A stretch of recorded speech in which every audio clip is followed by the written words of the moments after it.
Ukam 2000 kilometr yuradi. Bitta zapravka bilan o'ylasam, Xorazmga borib, zapravkasiz yana qaytib ham kelsam bo'ladi. Shaharda yuradigan bo'lsang, bir oy umuman zapravkaga ham kirmaysan. Esingdan ham chiqib ketadi.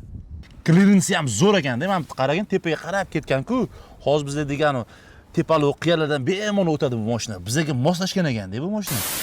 Xitoyda Chin L nomi bilan mashhur, bizda bo'lsa Sil 6 nomi bilan kirib kelgan BYD gibrid avtomobilimizga to'liq obzorni boshlaymiz.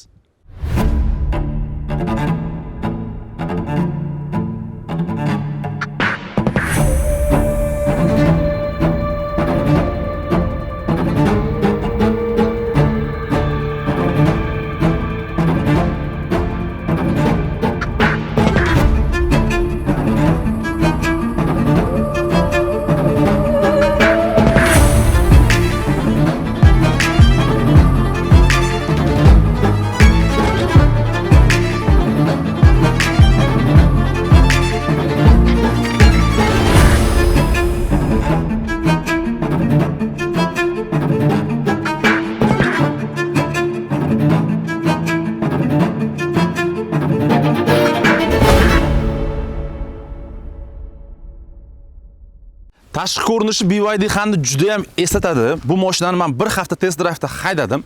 Komfort jihatdan baholaydigan bo'lsak, Chazor bilan Xanni o'rtasidagi segment deb hisoblayman.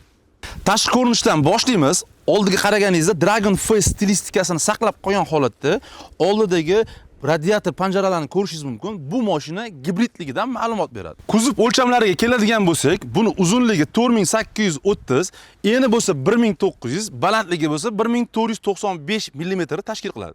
Kapot ostiga o'tadigan bo'lsak, bizni 1,5 litrli atmosferli dvigatel kutib oladi, 74 kW quvvat beradi, 100 kilometrga benzin rasxodi 3,4 litrni berishgan.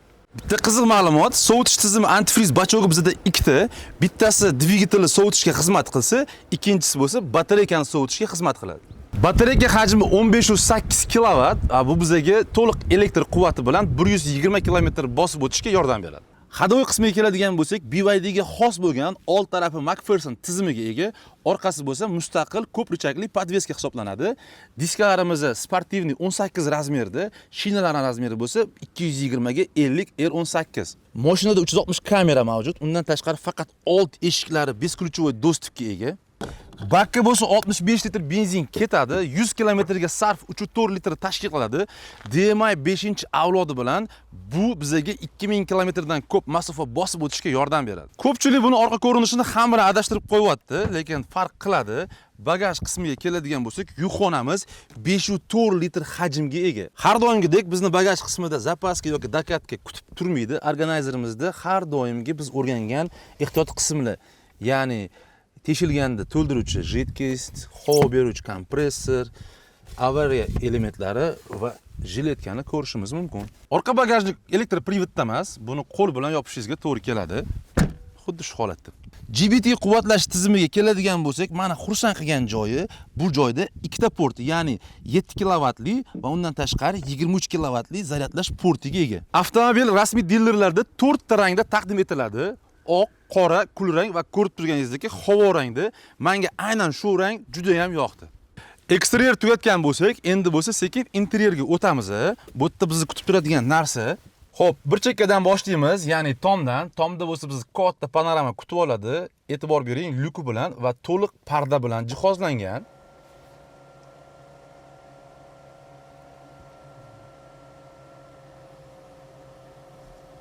Ko'zoynak uchun ham maxsus joyi esdan chiqarishmabdi. Tepa qismi yumshoq material bo'lgani bilan stoka qismlari plastmassa bilan ishlangan. Torpeda qismiga o'tadigan bo'lsak, yumshoq materialdan qilingan. Xuddi shu material eshikning tepa qismida ham davom etadi. Bu joyda plastik, bu joyda bo'lsa yumshoq koja ishlatilgan. Undan tashqari ruchkasiga ham davom ettirilgan. Eshikning pastki qismi plastmassa bo'lgan. Lekin bu joyini ko'radigan bo'lsak, bu yerda koja davom ettirilgan. Pastki qismi bo'lsa, u ham plastmassa. Rul chambaragi bo'lsa, mexanik 4 ta yo'nalishda sozlanadi. Asosiy qismga o'tadigan bo'lsak, menga juda ham yoqadigan funksiya HDAP displey bilan jihozlangan ekan. Asosiy priborniy panel 808 dyumda. Rulga keladigan bo'lsak, koja bilan qoplangan, multimediyaga javob beradigan tugmalar, ya'ni konsoli bor. Undan tashqari chap tarafi cruise kontrolga javob beradi. Asosiy ekranimiz bo'lsa 15.6 dyumli sensorli ekran bilan jihozlangan. Menga eng yoqqani, buni siz o'zbek tilida boshqarsangiz bo'ladi. Ya'ni ovozli boshqaruv o'zbek tilida. Hi BYD. Iltimos, gapiring. Mobil qurilmani simsiz quvvatlash faqat bitta dona ekan, 50 vattda, ya'ni tez beradigan. Undan tashqari menga yoqadigan joyi bu yana sovutish tizimiga ham ega, ya'ni mashinangizda telefoningiz qizib ketishini oldini oladi. Bu tarafga o'tadigan bo'lsak, mashinani boshqaruv tizimlarining konsoli. Biz o'rgangan uzatmalar qutisi rechagi bo'lsa, rulni o'ng taraf, orqa tarafiga o'tkazilgan. Bu haydashda juda ham qulaylikni beradi. Bu yerda bo'lsa biz o'rgangan old oynalarini tozalovchi moslamani boshqaruvi, ya'ni rechagi bo'lsa, chap tarafga, ya'ni pоворotniklar bilan birga qo'yilgan. Bu yerda biz o'rgangan old faralarning boshqaruvi bo'lsa, asosiy ekranga o'tkazilgan. Ko'rib turganingizdek, bu qanchalik haydovchiga qulaylik beradi, o'shani kommentariyada yozib ketinglar. Men rosa qidirdim boshida, lekin avtoga o'tkazib qo'ygandan keyin muammoga uchramadim. Lekin agar siz o'zgartirmoqchi bo'lib, gabarit oynalar, svetlarini yoqadigan bo'lsangiz, har doim asosiy displeydan boshqarishingizga to'g'ri keladi. Mobil qurilmangizni simsiz quvvatlamoqchi bo'lsangiz, sizda faqat simsiz bitta joy bor, 50 vattda. Undan tashqari sovutish tizimi bor. Bu juda ham qulay, qizib ketishini oldini oladi. Sal teparoqga o'tadigan bo'lsak, asosiy konsollarga o'tamiz. Bu yerda mashinani rejimlarini o'zgartirsangiz bo'ladi. Mashinamiz 4 ta rejimda yuradi, ya'ni normal, sport, eko va qorda yursangiz bo'ladi. Bu yerda bo'lsa avariya signal tugmasi bor. Undan tashqari stop, ya'ni to'xtashganingizda chorrahani bosib qo'ysangiz, tormozni bir marta bosganingizdan keyin qo'yib yuborib, bemalol turasiz. Har doim tormozni bosib turishingizga hojat yo'q. Undan keyingisi bizda mashinani o't oldirish va o'chirish tugmasi start stop.